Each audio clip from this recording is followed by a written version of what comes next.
What is up, everybody? Skratch coming up with another Raid Shadow Legends video. Welcome to the channel, everyone.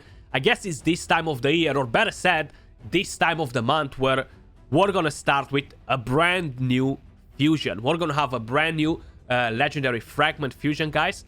Fragment fusions are much better than the classic fusions because we don't require to ascend champions, level up chickens, and waste a lot of resources on it. You still need to use a lot of resources in collecting the fragments, but it's more attainable than the other sort of fusions, like the classic ones. And they're just more enjoyable to do. Not so many things to kind of like think about, you know. I gotta say it before we even move to it. This is definitely a thumbs up from me to Platinum for doing this fusion. I'm gonna cover the Platinum Points program and things like this in the next video, guys. So definitely stay tuned for it. Kind of like give you guys my take on it and what I think about it.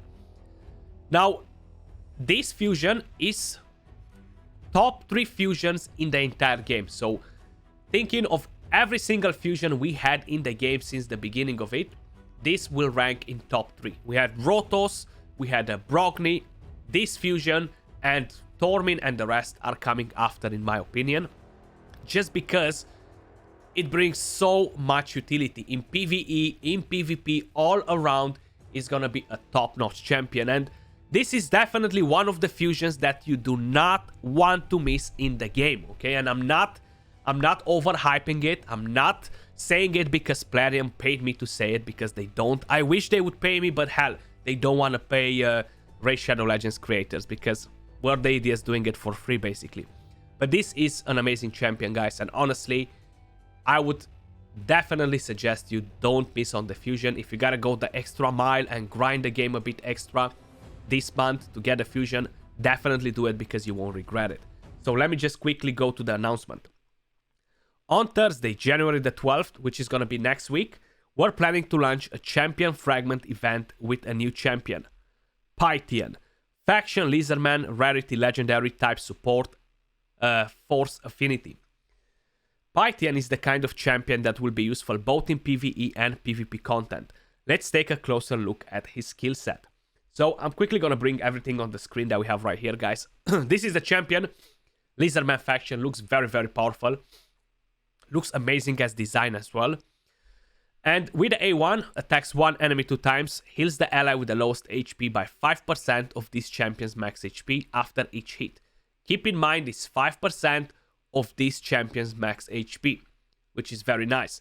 Now, one thing that could potentially cripple a bit the champion and don't make it as powerful as it sounds, the base stats that the champion will have. So if the HP and the defense of the champions will be low, that's going to be a bit of a disappointment. I remember back in the day when we've seen the information released about Ursula the Mourner, right? We've seen her kit. We were like, my god, this champion will just destroy any other revival in the game because she's so freaking amazing. Everything else that she was doing. And then we saw her base stats. 900 defense, 18k HP. Extremely hard to keep alive. Like, there are nukers having better survivability stats in terms of defense and things, you know. So, if the fusion champion will have similar stats, it won't be as impactful for Arena because it's going to be hard to keep the champion alive. But if it will have better stats, it's going to be an absolute beast of a champion. The A2, on a 3-turn cooldown fully booked, removes all debuffs from all allies, then heals them by 10% of their max HP, heals each ally by an extra 5% of their max HP for each debuff removed from them, also places a block debuffs buff on all allies for 2 turns. This skill right here is extremely powerful in Clan Boss, extremely powerful in Doom Tower, extremely powerful in dungeons, extremely powerful in Arena. Absolutely amazing, right? You have clans, block debuffs, and you have a heal as well. On a 3-turn cooldown, I gotta say it, they're only legendary, void legendary champions doing it on a 3-turn cooldown. If I'm not mistaken, I don't think there's any other champion in the game that does this on a 3-turn cooldown. We have Cardiel, we have a Raiho Bone Spear, and I'm not even sure what other champion does it, right? But I don't think there's a non-void legendary doing it, or epic. The A3, Immortal Serpent, fully booked, will go down to a 4-turn cooldown. not a 5-turn cooldown, a 4-turn cooldown. Revives all dead allies with 50% HP and 50% turn meter, then places a strengthen buff on all allies for 2 turns. Strengthen, guys, reduces the damage by a 25%, a flat 25%, right? So if your nuker was dealing 100k damage on my champions, with this strengthen on, they will do only 75k damage instead. Now, the passive, allies receive 5% less damage from skills for each buff on them. Stacks up to 25%.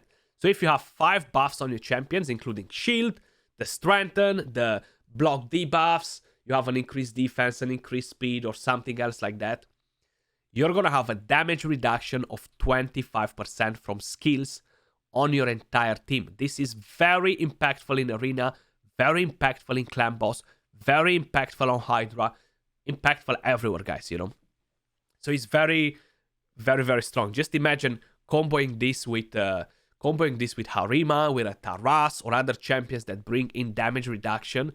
Like, it's literally killing our nukers, especially for Arena. Like, Baron and all these strong nukers, they won't be able to do much against it. They're kind of like forcing us to use champions that lock passives. And I wouldn't be surprised. And keep in mind, you've heard this on this channel first.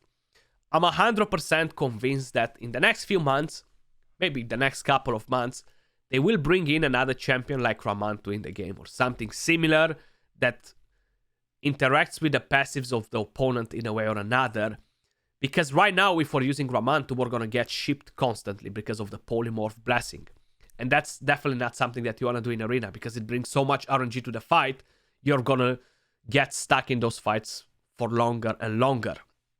What I really think is that they're going to create some new sort of champion that will lock the passives in a different way, maybe something similar with Warlord or something like that.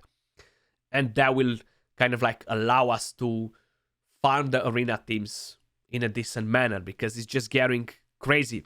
You have the Defiance sets, which are bringing in a lot of damage reductions, okay? Then you have these sort of champions, which will just kind of like wreck all the nukers, man. It's just getting so nasty, honestly. How I mentioned, in my opinion, this is definitely a top 3 fusion that we ever had in the game. I'm very curious to hear your thoughts in the comments down below. If I see somebody commenting that this is a trash fusion, I would definitely know that that person never played Raid Shadow Legends properly and they just don't know what they're talking about. But feel free to go and do your own opinion. I'm not here to flame anyone for their own opinions. We're all entitled to it, but this is an absolute beast of a champion. And how I mentioned, you really don't want to miss on this fusion, because I've been playing this game for, I can't even remember, almost 4 years now. And this is the 3rd best fusion we ever got in the game. So just think about it, that if it's not even matching to have a decent fusion once a year, a very strong fusion once a year. You know, so I know we had Helicat, we had Uko, which are amazing champions too, but this is kind of like taking it a bit to the next level. Let me know your thoughts in the comments down below. Are you going to go for the fusion? You want to get a champion like this? Like, you have Duchess. You don't really have many other champions that can do what this champion will do. And the revive on a 4-turn cooldown is actually very nasty. I can't remember if Duchess is on a 4 or a 5-turn cooldown. On a 4-turn cooldown, yeah. So there are not many champions doing it though. Still, very curious to hear your thoughts, guys. I'm definitely going to go for this fusion. That was all for this video. Much love. Appreciate all of you guys watching. And I'll catch you all soon in the next one. Peace.